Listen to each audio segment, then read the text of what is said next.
Assalamualaikum warahmatullahi wabarakatuh. Terima kasih sidang hadirin masih lagi bersama dengan channel seadanya. Baiklah, sidang kita pada pagi ini adalah membicarakan kata kunci perkataan silat Melayu. Silat wilayah Melayu, kan? Tetapi untuk berlaku adil, silat juga ada di pentas archipelago The Malay territorial punya water, kan. Tetapi di dalam kita melihat sebuah cerita yang kadang kita tidak pernah bertanya hujung dan pangkal wujudnya nama silat tadi. Seperti yang telah saya nyatakan berkali-kali, setiap patah dan bilah perkataan orang Melayu ini mempunyai kesinambungannya dengan sebuah kisah kejadian kalam dan juga kembali kepada Yang Maha Esa. Lantas pada pagi ini kita akan melihat bukti yang nyata akan silat di dalam kitab-kitab terdahulu, yang pastinya ini merupakan bukti daripada berbagai bukti yang bakal dipersembahkan, yang merujuk dan menyatakan Melayu itu ahli kitab. Lantas kita kembali kepada kisah Sulaiman alaihissalam, Nabi Allah Sulaiman alaihissalam, dan kitab-kitab terdahulu yang nama silat wujud yang kini telah terpadam atau dilenyapkan dan ditukar menjadi cerita yang lain.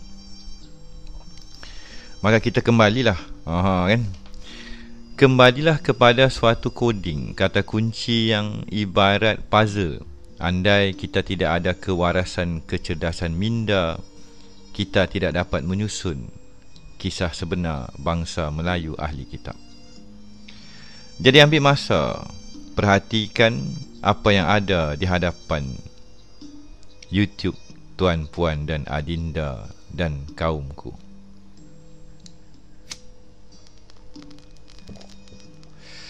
Jadi kalau kita merujuk kepada The Greater Key of Solomon, maksudnya kunci besar, kunci yang besar ataupun kunci yang digunakan oleh Nabi Allah Sulaiman. The Greater Key of Solomon, perkataan tilah di dalam kurungannya adalah silat.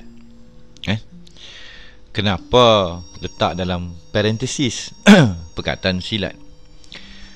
Yang merujuk kepada a spirit invoked in prayer by master of the art in Solomonic conjuration rite. Kan? Maksud dia, bahasa Melayu,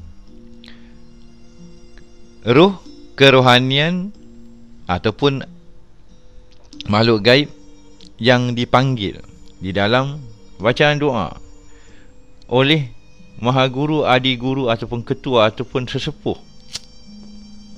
di dalam seni, aliran ataupun kepercayaan Nabi Allah Sulaiman mereka untuk memanggil, membuka ataupun ritual yang melibatkan alam gaib, jin dan juga malaikat. Di sini kita harus keluar daripada satu tempurung pasak minda. Ritual ataupun kefahaman akan kunci Sulaiman adalah lebih besar. Ianya melibatkan kuasa keilmuan ke atas makhluk yang melata, malaikat dan juga jin, ifrit, iblis dan juga syaitan yang pernah diguna pakai di dalam kekuasaannya tadi. Kalau kita berpolemik melihat keilmuan Nabi Allah Sulaiman tadi tidak diwariskan akan rahsia hukum hakam dan penguasaan dunia, ia ada cerita di sebalik cerita. Maka kesinambungan daripada sidang video ini saya akan persembahkan pembuka kata kepada aliran fizik orang-orang Melayu. Di dalam mereka cuba menukar atau kita mengandaikan pertukarannya nama-nama tadi, wujudnya sila. Dia buang T daripada tilas, silat menjadi tilas, dia buang T jadi sila. Dia tidak boleh lari daripada benda yang mereka tidak boleh ubah. Sila, silat, silat, kan? Jadi sila dirujuk kepada An angel of power maksud dia malaikat yang mempunyai kekuasaan, atau malaikat masa, kan, of an hour, yang diseru dibangkitkan di dalam ritual Kabbalah, Kabbalistik. Ini rujukan H.D. Hilda Doolittle, Sagesi Ambaline La Kabbali Praktik. Jadi pengkaji-pengkaji telah mengkaji ritual amalan Yahudi kuno, Kabbalistik ritual, rahsia-rahsia Sulaiman yang mereka tutup daripada kefahaman masyarakat ramai. Kita perlu mengkaji dan melihat daripada segala aspek, jangan mengatakan itu semua adalah cerita kartun dan dongeng semata. Kerana di sebalik tabir tadi akan wujud suatu kesinambungan yang kita sendiri pengamal silat akan memahami kedudukan sebenarnya silat tadi. Ke atas dia letak tilah kat depan, silat dalam braket. Dekat bawah, silat kat depan, dalam braket terpalit, terubah tilah dan filus. Ini di dalam Grimorium Verum, kan? Yang mana malaikat tadi diangkat, dipanggil, diseru wujud di dalam ritual gotik mereka untuk penguasaan dan pemerintahan yang dikatakan menteri-menteri kepada Sulaiman tadi. Tetapi mereka tambah di dalam Mohammedan law, ataupun ini bukan Mohammedan, ini sebenarnya cerita Arab. Silat ini adalah puaka ataupun mambang betina. Reference Jewish Encyclopedia, muka surat 521. Jadi pada pagi ini sidang hadirin, orang-orang Melayu, pengamal-pengamal silat, pengkaji-pengkaji dunia silat terlupa akan Hamin wal Kitabil Mubin, yang mereka juga beriman kepada kitab-kitab yang terdahulu. Tidaklah ada sesuatu seni budaya di dalam mana-mana kaum di muka bumi yang tidak ada terasnya, tetapi telah berubah disorok atas dasar kekuatan, atas dasar penguasaan dan menyimpang daripada membawa ingatan kepada manusia kembali mengenali Yang Maha Esa, melainkan mereka menjadi rakus, tamak dan haloba dan cuba menguasai dunia ini untuk kepentingan hawa nafsu serakah mereka. Inilah sebuah cerita terang, jelas dan nyata yang bakal saya persembahkan nanti di dalam bentuk yang berbeza. Lantas kita kembali kepada dunia alam Melayu kita, dan di dalam minda kita pegang kembali cerita mereka. Silat daripada berbagai versi alam Melayu sebenarnya memegang kunci yang lebih besar bagi mereka yang masih lagi di dalam pasak dan tempurung kelapa, yang tidak boleh menerobos, tidak boleh mengembangkan akal pemikiran kewarasan penyusunan. Sewa mereka telah kena potong. Mereka tak faham apa yang saya kata. Ini dikatakan golongan cendekiawan. Waras panjang akal, bijaksana, Datuk Laksmana. Inilah intipati kepada semua aspek orang Melayu. Daripada yang disalah taksirkan seni bela hanya untuk bergaduh membunuh, dan diguna pakai juga untuk menyerap tenaga jin, mengapungkan badan, memecahkan balak dengan hanya hembusan pandangan mata atau hanya penampar Jepun. Sedang saya terlepas cakap penampar Jepun kan. Kosmologi dunia silat orang Melayu ni besar. Dia tidak wajar saya berbicara dalam bentuk yang amat pendek. Tetapi adalah versi TikTok yang akan muncul dalam keadaan lebih pendek. Kalau kita lihat gambar di belakang tarinya silat Melayu, ada bentuk ibarat keris yang dikatakan keris kedah tua. Dia keris kedah tua ni dia tak ada elok, dia lurus, yang tersambung, terkait, tersulam di dalam anyamannya fabrik kuasa-kuasa dan daya-daya di segenap lapisan tabir kewujudan jagat raya. Inilah hakikatnya orang Melayu itu ahli kitab, dan dia mengenali dan memahami hukum, hakam, daya, kekuatan dan aplikasi dan apa yang ada pada sarungnya lembaga Melayu tadi, di dalam mempersembahkan diri, di dalam sila, di dalam ila, di dalam silat, di dalam ilat, di dalam gerak, di dalam getaran gesir pandangan firasat. Jiwanya seorang Melayu, bahasa Melayu jiwa bangsa. Maka dikala ini di hujung sebuah dunia yang telah digelapkan, tertutup, orang-orang Melayu telah lupa akan warisan yang amat agung yang telah dikatakan, difahami, dikenali oleh leluhur kita zaman berzaman. Kini yang tinggal hanyalah pengamal-pengamal silat yang tidak mampu memadankan, tidak mampu cerdik ibarat tok nenek kita, leluhur kita suatu masa dahulu, yang telah membina empayar kapal-kapal, armada, dermaga dan segala bentuk teknologi, bukannya hanya bertari dan mengundangkan penumbuk atau buku 5. Ianya lebih hebat, lebih jauh dan lebih besar. Di dalam sebuah kisah kosmologi fizik, kata kunci silat era lapangan dan sejarah Nabi Allah Sulaiman yang amat besar, yang telah dikurniakan rahsia kekuasaan dan keilmuan, memegang kuasa-kuasa daya-daya daripada malaikatnya tadi, pemerintahan dan juga menguasai, menundukkan segala makhluk daripada api, cahaya dan berbagai gelombang tadi.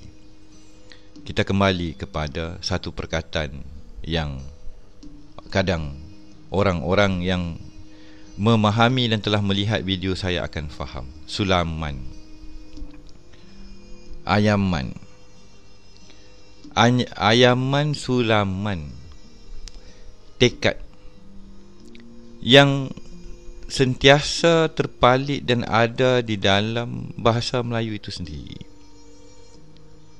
Phoenician inscription from Cyprus, Ayaman, yang kemudiannya dikalih menjadi Imanu, yang kemudiannya menjadi di dalam kitab Injil mereka Immanuel, with us God, bersama kita ketuhanan ataupun Tuhan ataupun Yang Maha Esa satu. Maka wujudlah perkataan-perkataan yang sinonim dengan wilayah Melayu. Carian tarku, carian ta'aku, tarku, ti, ilat, silat, sebuah susunan yang hanya mampu digarap oleh mereka yang ada kewarasan, kefahaman dan mencari kebenaran dan bukannya atas kekuatan kesaktian dan mengau untung picisan di dalam budaya dan adat istiadat dan warisan leluhur kita. Lantas, bila kita merujuk daripada berbagai nama, Old Testament, penyaksian lama, kenyataan lama, warkah lama dan warkah baru, berbagai nama telah dikalih. Ha yang ada, maksud dan takrif mereka ubah, dan kini perkataan ha yang sinonim dengan apa yang dibawa oleh junjungan besar Rasulullah SAW, ha mim wal kitabil mubin tadi, kita terlepas pandang. Bahasa gelombang getaran di dalam kita memahami kitab-kitab Allah dan juga warkah-warkah dan wahyu daripada Yang Maha Esa kepada manusia hilang di telandik zaman. Lebih ramai yang hanya bercakap, membacakan ibarat burung kakak tua, tidak dapat melihat di sebalik lapisan pertama, kedua, ketiga dan the infinity. Aku, ku, akad, cu, semua ini bahasa Melayu. Di dalam kesinambungan kitab-kitab yang terdahulu, yang kini muncul kembali di dalam sebuah titian masa, kepada anak-anak bangsa yang leka dan lena, diulit dengan game, dengan TikTok, medsos, minda bercelaru, hikayat, pantun, sajak seloka, pembayang, dan intipati kepada jiwa dan terasnya sebuah bangsa yang agung ini, Melayu, hilang di telan zaman. Di sebalik tirai kefahaman dan dogma mereka, kita dunia diletakkan suatu teras kepada hukum fizik, tari dan mengenali dan kembali kepada jalan yang lurus. Segala pengajian kita, dogma dan indoktrin kita di dalam persekolahannya kita usai kemerdekaan atau sebelum kemerdekaan itu lagi, di era zaman penjajah, kita telah dibenamkan, terikat dengan pola pandangan dan juga pemikiran Menara Gading dan juga institusi persekolahan. Pandangan warisan leluhur telah hilang ditelan di zaman. Sangat sedikit yang mampu membuang dan kembali kepada jejak warisan jalan yang lurus. Ibarat bola yang terkait, sejauh mana hendak kita pergi, kita terpalit dan sentiasa meminta fakta dan juga kisah daripada zaman tok nenek kita yang merujuk kepada pendulum. Hukum fizik teras dunia yang kita hidup mereka telah corak. Seni bela, seni bela, seni kehidupan, rumah tangga dan juga tiang teras kekeluargaan Melayu yang kekal di dalam ahli kitab tadi, mengenali dan disusun, telah terputus. Dunia yang kita faham sentiasa kita melihat daripada kacamata fizik mereka. Silat menjadi permainan dan juga benda-benda yang dikatakan karut tak masuk akal. Hilang terputus tali dunia permata silat warisan bangsa dengan hukum alam. Tetapi di sebalik tirai tadi sebenarnya ianya sangat terkait. Ahli silat, orang Melayu, mengguna pakai silat ibarat fizik dan sains. Tetapi kini anak-anak warisan lebih suka dan hayal bertepuk bertampar di gelanggang dan mendabik dada cari gaduh dan samsing. Gelanggang. Apakah yang dimaksudkan dengan gelanggang dan tapak? Gelung dan relung, takar, ayaman, sulaman dan tari di dalam silat Melayu itu. Kembangkanlah wahai anak-anak bangsa. Bukakanlah kembali sebuah cerita warisan zaman berzaman. Ianya adalah sebuah penceritaan yang kita kadang terlepas pandang, iaitu sebuah kisah zaman berzaman. Inilah sebuah cerita yang kadang kita tidak memahami akan sebuah kesinambungan.